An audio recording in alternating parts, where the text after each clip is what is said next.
बाद हमें ऐसा लगा कि हमारे लिए एक बेटी हमारे लिए काफ़ी है। हमें सेकंड प्रेगनेंसी करने की कभी कोई ज़रूरत नहीं। ज़िद अंदर ही अंदर ज़ोर पकड़ ली कि नहीं, मुझे चाहिए दूसरा। खुद पे शर्म आ रही थी। शर्म इसलिए आती कि मैं भगवान को चैलेंज कर रही थी। मैं यकीन नहीं कर पा रही थी।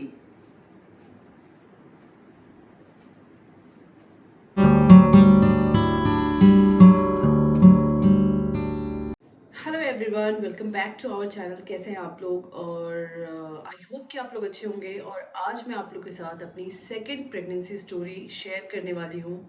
और इस स्टोरी में मैं यही कहना चाहूँगी कि इस स्टोरी को आप ध्यान से सुनिएगा, क्योंकि इस कहानी से आपको बहुत कुछ सीखने को मिल सकता है। और मतलब काफ़ी कुछ है इसमें जो कि आपके काम की हो सकती है। तो इस स्टोरी को पूरे ध्यान से सुनिएगा, क्योंकि मैं तो सच बताऊँ, मेरी इस प्रेगनेंसी के बाद मेरे थॉट्स बदल गए। और बहुत कुछ था। तो चलिए इस स्टोरी को मैं करती हूँ स्टार्ट। तो मैं आज सुनाने वाली हूँ अपनी सेकंड प्रेगनेंसी, कि कैसे कंसीव किया मैंने, कैसे प्लान किया। और मेरी बेटी ऑलरेडी अभी 8-9 ईयर्स की है, तो इतना गैप क्यों हुआ दोनों में। और मतलब इस गैप के पीछे क्या था, मैंने इतना लेट क्यों ट्राई किया, मतलब जो भी है ओवरऑल। तो मेरा बेटा अभी आज के डेट में आज 25th है, और 25th को वो हो गया है 10 मंथ्स का। तो मैंने सोचा आज का ये दिन अच्छा है कि आप लोगों के साथ मैं शेयर करूं। वो 25 अक्टूबर को बॉर्न हुआ है। तो जैसा कि मैंने बताया कि मेरी बेटी ऑलरेडी 8 साल की है। और हम उन दोनों में काफ़ी लंबा गैप है। तो गैप होने का रीज़न ये था कि पहले जब मेरी बेटी हुई, जिसका नाम जीविका है, आप पहली बार चैनल पे आए हो तो मैं बता दूं कि मेरी बेटी है ऑलरेडी जिसका नाम जीविका है। और मेरा बेटा जो आज 10 महीने का हो गया है, उसका नाम ऋषिव है। तो मेरी बेटी जब हुई थी तो कुछ टाइम बाद हमें ऐसा लगा कि हमारे लिए एक बेटी हमारे लिए काफ़ी है। हमें सेकंड प्रेगनेंसी करने की कभी कोई ज़रूरत नहीं है, एक बच्चा मेरे लिए इनफ है। और ये मुझे भी लगता था और मेरे हस्बैंड को भी लगता था, हम दोनों को यही लगता था कि हमारे लिए एक बच्चा बहुत है। दो बच्चा करने की कोई ज़रूरत नहीं है। एक बच्चे को ही हम पूरा प्यार देंगे, उसको केयर देंगे, उसके एजुकेशन पे काम करेंगे। और किसी और बच्चे की हमें रिक्वायरमेंट नहीं है तो हम नहीं करेंगे। क्योंकि हम मुंबई जैसी सिटी में रहते हैं, ये ऑलरेडी बहुत एक्सपेंसिव है। और इतनी महंगाई के टाइम में आप एक बच्चे को ही अच्छी लाइफ दे सको, ये बहुत ज़रूरी है। दो बच्चे ज़रूरी नहीं है। ऐसा हम कुछ साल पहले मैंने सोचा था। मैं अपनी बात कर रही हूँ। तो फिर टाइम चलता गया, टाइम चलता गया, और कुछ टाइम बाद मुझे ऐसा रियलाइज़ हुआ, उड़ती उड़ती जैसे बातें सुनने में ऐसी आती थी दिमाग में, कान में, कि अब जैसे आपके पास तो एक बेटी है, तो कैसे करोगे, क्या करोगे, आगे की चीज़ें क्या होगी। और मतलब जो चीज़ें होंगी उसको कैसे मैनेज करोगे, कल आपका कौन संभालेगा सब कुछ। तो वो चीज़ें ना सुनने में आती थी, और वो चीज़ें मुझे अंदर से थोड़ा सा नहीं, बहुत ज़्यादा हर्ट भी होता था कि मतलब ऐसी सोच क्यों है कि अगर मतलब बच्चे तो सब बराबर होते हैं, चाहे वो बेटा हो या बेटी हो। सिर्फ सेक्स का फ़र्क होता है मेल और फीमेल का, बाकी तो सब कुछ ब्रेन से लेकर हाथ पैर, पूरी बॉडी, मतलब सब कुछ सेम ही होता है। और लड़कियां आजकल ज़्यादा कर रही हैं, सब कुछ तरक्की ज़्यादा कर रही हैं। तो छोड़, वो तो चलो नॉर्मल सी बात थी। लेकिन मेरे दिमाग में कहीं ना कहीं मुझे ये लगने लगा कि एक और बच्चा होना चाहिए। ये एक और बच्चा उस बात से नहीं, उस बात से तो हुआ था, और फिर मैं माइंड उसको ब्रेन वॉश कर दी, बात गई। चलो यार, कोई कुछ भी बोले, मुझे एक ही बच्चा चाहिए। क्योंकि जब मेरे हस्बैंड ही कह रहे हैं कि वो दो बच्चे को अभी फ़िलहाल नहीं संभाल सकते, तो मैं उन पर क्यों प्रेशर डालूँ। लेकिन 2 साल 3 साल निकलता गया, और मेरी बेटी कहीं ना कहीं, उसको देखकर मुझे ऐसा फील होता था कि वो बहुत अकेला फील करती है। आप नोटिस करना, जब घर में एक बच्चा होता है, उसके साथ कोई खेलने वाला नहीं होता, वो और दुनिया में बच्चा देखता है, उसके किसी के भाई है, बहन है, तो कहीं ना कहीं उस बच्चे के दिमाग में ऐसा रहता है। और कुछ बच्चों को लगता है कि वो अकेली ठीक है। बट मेरी बेटी के केस में ऐसा था कि वो बहुत अकेला फील करती थी। वो गार्डन में मेरे साथ जाती थी तो उसको ये लगता था कि उसका भाई हो, और भाई हो, उसके दिमाग में ये सेट था कि उसको भाई चाहिए। मैंने उससे बहुत बार पूछा कि बेटा आपको भाई क्यों चाहिए, अगर बहन होगी तो क्या करोगे। तो कहती है कि नहीं, बहन होगी तो भी उसको भी मैं प्यार करूँगी, बट मुझे भाई इसलिए चाहिए क्योंकि बच्ची के दिमाग है। वो लाइक अपनी चीज़ें, मेरी फ्रॉक ले लेगी, मेरी चीज़ें ले लेगी, शेयर कर लेगी, तो उसकी ये थॉट्स थे जो बच्चों वाले होते हैं। लेकिन कुछ टाइम बाद उसके थॉट्स बदल गए। तब भी उसको भाई चाहिए था, बट उसको लगता था कि मैं अपने भाई को राखी बांधूँ, मेरा भाई होगा, मतलब ठीक है। उसको पता नहीं क्यों भाई से था कुछ ऐसा ही लगाव। तो वो चीज़ भी मेरे दिमाग में बैठती चली गई अंदर अंदर, और मुझे लगा कि क्या मुझे एक भगवान एक बेटा दे दो, ताकि मेरी बेटी भी खुश है। और मुझे भी ऐसा लगता था कि चलो मेरे पास बेटी एक है तो एक बेटा हो जाएगा, तो चलो एक मेरी फैमिली कंप्लीट सी हो जाएगी। तो मतलब ऐसा मैं सोच रही थी, लेकिन मेरे हस्बैंड रेडी नहीं थे, क्योंकि वो कहते थे कि नहीं, एक बच्चा बहुत है। अब वो तो कहते थे एक बच्चा बहुत है, लेकिन मेरे मन में होता था कि एक बच्चा और होना चाहिए, मेरी बेटी को भी भाई चाहिए। तो वो सारी चीज़ों को सोच कर ना मैं, मेरा दिमाग ना थोड़ा सा डिस्टर्ब रहता था अंदर ही अंदर। और मैं बहुत परेशान रहती थी, मतलब थोड़ा थोड़ा अंदर अंदर ना डिप्रेस्ड होती थी कि कैसे करूँ। मतलब समझ में नहीं आता था कि सेकंड चाइल्ड कैसे प्लान करूँ जब मेरा पार्टनर नहीं रेडी है। तो मैं क्या करूँ, मैं बहुत परेशान रहती थी, मतलब मैं बहुत ज़्यादा ही डिस्टर्ब रहती थी। और एक टाइम बाद मैंने ये थॉट मतलब हटा ही दिया कि जाने तो भगवान, शायद मेरी किस्मत में नहीं है, तो मुझे दूसरा बच्चा करना ही नहीं है। मैंने ऐसा सोच लिया। कुछ टाइम बाद फिर मेरी ज़िद अंदर ही अंदर ज़ोर पकड़ ली कि नहीं, मुझे चाहिए दूसरा बच्चा, मुझे चाहिए तो चाहिए। क्योंकि मेरा ये लगता था कि पैसे आएंगे जाएंगे, ठीक है, लेकिन एक बार बॉडी आपका अगर नहीं कर सकता कल बच्चा, एज हमारी बढ़ती जा रही है, कल अगर मैं बेबी प्लान नहीं कर पाऊंगी, मैं कैपेबल नहीं होंगी करने के लिए, मेरी बॉडी रेडी नहीं रहेगी, तो मैं क्या करूँगी इस टाइम, मेरी एज निकल जाएगी, तो फिर मैं बच्चा कैसे करूँगी।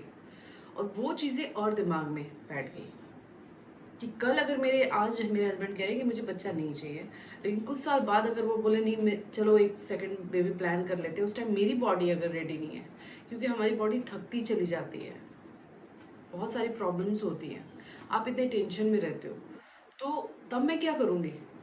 फिर वही आर्टिफिशियल तरीके से और वो सारी चीज़ें करनी हुई। तो जब मैं नेचुरल तरीके से बच्चा कंसीव कर सकती हूँ, तो मैं अभी क्यों ना टाइम पे प्लान करूँ। फिर मैं उनको जिद करना चालू कर दी।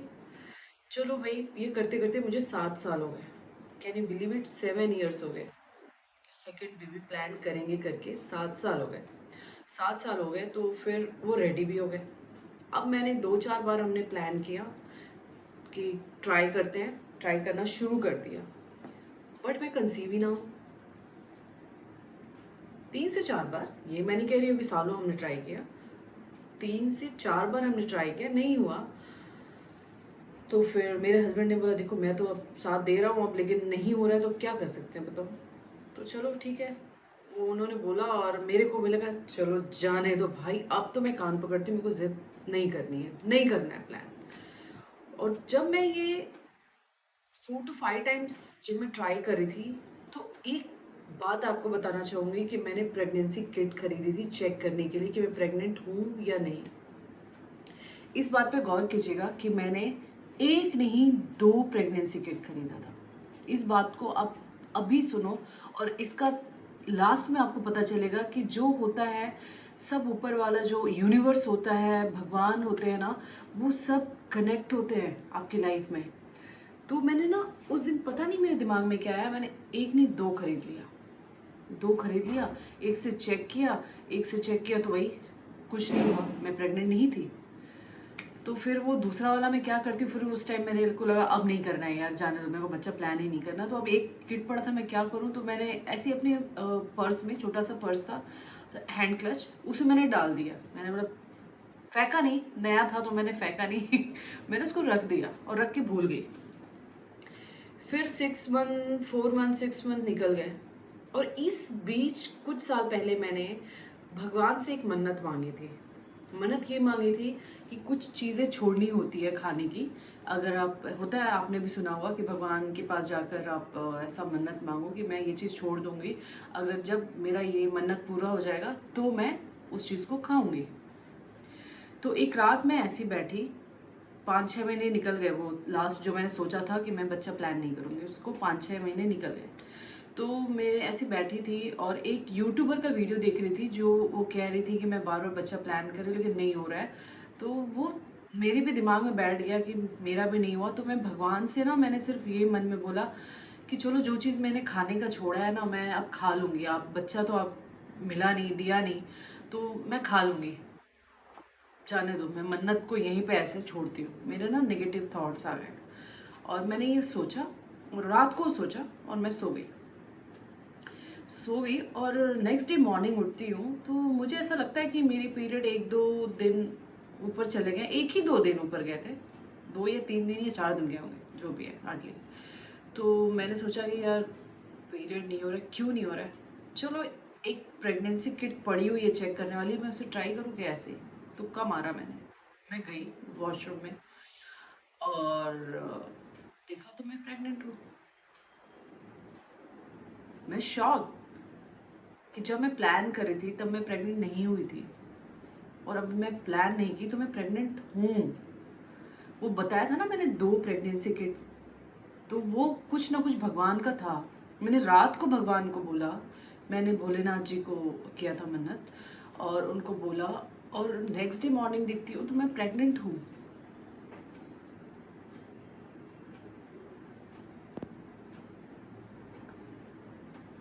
मैं शॉक थी, मुझे खुद पे शर्म आ रही थी।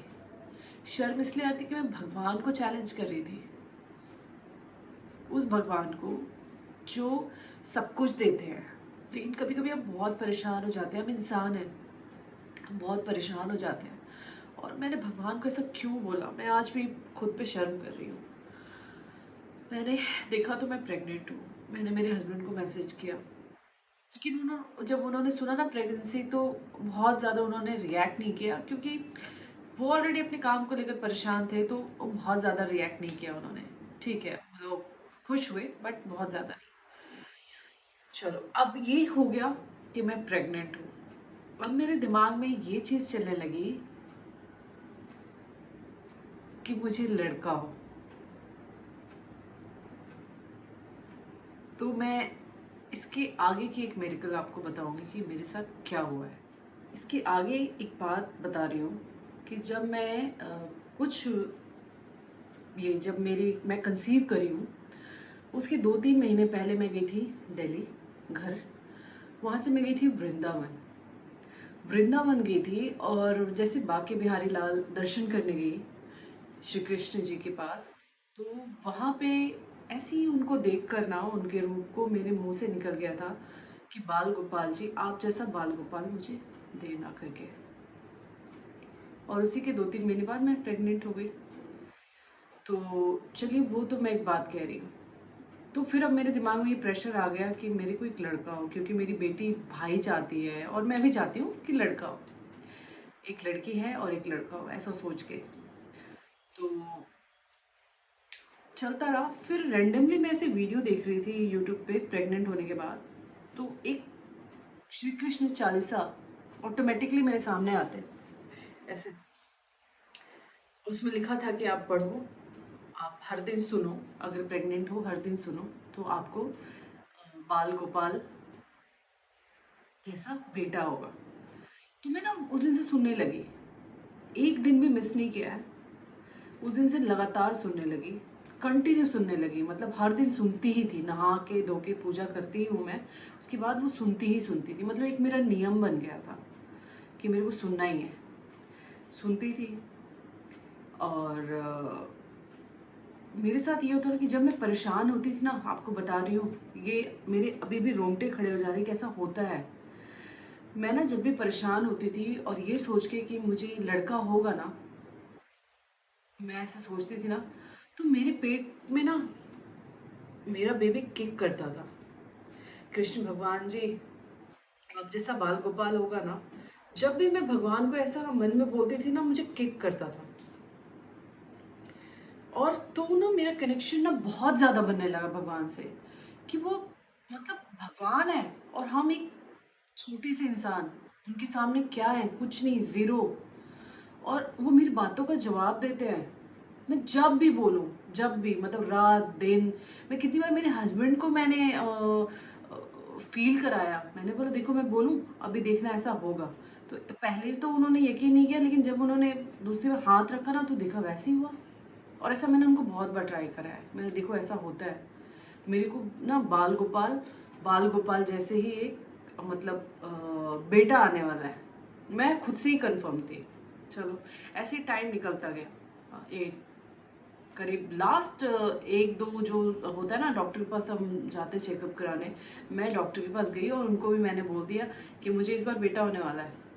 तो वो ना मेरा मजाक बनाने लगी, कहती अब मैंने बोला कृष्ण भगवान जी आएंगे देखना। तो वो हंसने लगी, वो बोली अब तो मुझे नहीं पता कृष्ण भगवान जी आएंगे या मीरा या राधा, ऐसे करके उन्होंने मेरी बातों को टाल दिया। लेकिन मेरे अंदर अटूट विश्वास था। मैं बोलती थी नहीं, मुझे बाल गोपाल ही आएंगे। चलो ये हो गया। फिर टाइम आ गया प्रेगनेंसी का। दिवाली की रात थी, हमने पूजा किया। दिवाली की रात को मैं पूजा किया और उस दिन पता नहीं मेरे बहुत थकावट लग रहा था, तो मैंने क्या किया कि बाहर से खाना मंगाया था, हमने खाना खाया। और फिर क्या हुआ कि मैं सो गई और मुझे करीब 2:30 बजे रात में ऐसा फील हुआ कि मेरे अंदर ना बम से आवाज़ किया, वाटर बैग लीक किया, ब्लास्ट किया जैसे। ऐसा मैंने कभी नहीं देखा था। मतलब जीविका जब हुई थी तब भी हुआ था, लेकिन ऐसा मुझे कानों में जैसे गूंजता है ना, वैसा नहीं हुआ था।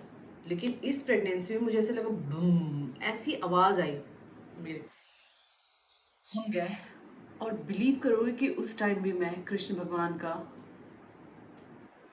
पढ़ना नहीं भूली। मैं उस टाइम भी मैंने सुना, उतनी हालत में भी मैंने सुना, उतनी हालत में भी भगवान जी को मनाई। आपने वीडियो में भी देखा होगा, मेरी प्रेगनेंसी वीडियो में भी, कि उस वक्त भी भगवान से प्रेयर कर रही थी मैं कि सब कुछ अच्छा हो, हेल्दी हो। और अगर आपका आशीर्वाद रहे तो बेटा होगा तो बहुत अच्छा है, बेटी होगी तो भी बहुत अच्छी है। तो फिर गई और मैं 3 बजे पहुंची हूँ। फटाक से पहुंच गई क्योंकि हमारे घर के पास ही है, कार थी हमारे पास, तो फटाक से पहुंच गई। और पहुंची और 3 बजे पहुंची हूँ, 5 बजे रिश्ता आ गया और डॉक्टर ने बोला कि मेरे हस्बैंड भी थे लेबर रूम में, तो उन्होंने बोला कि बेबी बॉय हुआ है। और मुझे बोलती है अब ट्राई करने की ज़रूरत नहीं है, तुम्हें बेबी बॉय ही हुआ है। लेकिन मैं उस टाइम, मतलब कहते हैं ना, जब खुशी आपको अचानक से मिल जाती है तो आप उस टाइम पता नहीं क्यों आप उस टाइम बहुत खुश नहीं हो पाते हो, शॉक्ड रहते हो या क्या मालूम नहीं।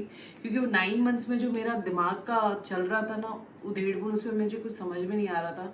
और जो पिछले सालों से, मतलब 8 साल बीत गए थे, मतलब उतना जो स्ट्रगल किया था मैंने दिमाग का, तो उस टाइम मैं बहुत खुश नहीं हो पाई। लेकिन बाद में ना अपनी, जब मैंने ऋषि को पहली बार अपने बेड के बाजू में देखा, तो मैं ना उसको देखती रही और मैं यकीन नहीं कर पा रही थी।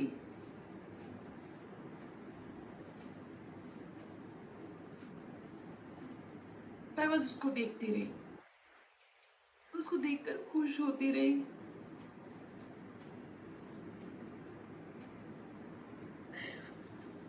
कहते लाइफ में ना खुशियाँ बहुत मुश्किल से मिलती हैं, और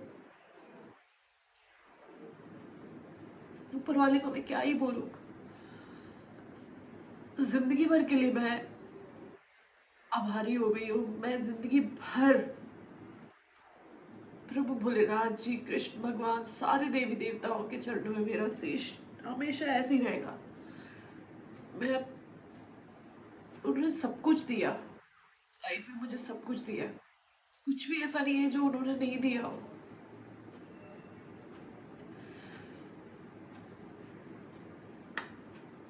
ये तो पता चल गया कि मुझे बेटा हो गया और ऋषिव हो गया। लेकिन इस प्रेगनेंसी में मैंने बहुत स्ट्रगल किया है, क्योंकि मुझे कोई देखने वाला नहीं था, मुझे कोई संभालने वाला नहीं था मेरे हस्बैंड के अलावा, कोई भी नहीं था। मेरी बेटी बहुत छोटी है। खाना बनाना, जीविका का सारा काम करना, 9 मंथ्स, दिवाली की छुट्टी हुई है उसके 9 मंथ्स तक मैं नीचे उसको छोड़ने गई हूँ। उसका सारा काम किया है, अपने घर का झाड़ू पोछा बर्तन के लिए सिर्फ आती है मेरे घर में, बाकी सारा काम। देखिए इसमें मेरे हस्बैंड बहुत सपोर्टिव रहे, क्योंकि वो मुझसे बहुत प्यार करते हैं। और ये भी मैं भगवान की शुक्रिया अदा हूँ कि हमारे प्यार में नज़र ना लगे, हम दोनों की जोड़ी में। ये भगवान का ही प्रसाद है, भगवान के आशीर्वाद है कि मुझे मेरे पति मिले और वो बहुत सपोर्टिव है, हर हालत में मेरे साथ खड़े रहते हैं।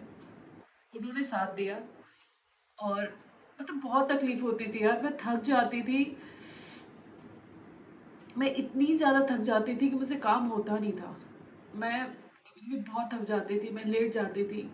खाना बनाना, लंच बॉक्स बनाना, सुबह उठना 5 बजे, सब होता नहीं था मुझसे।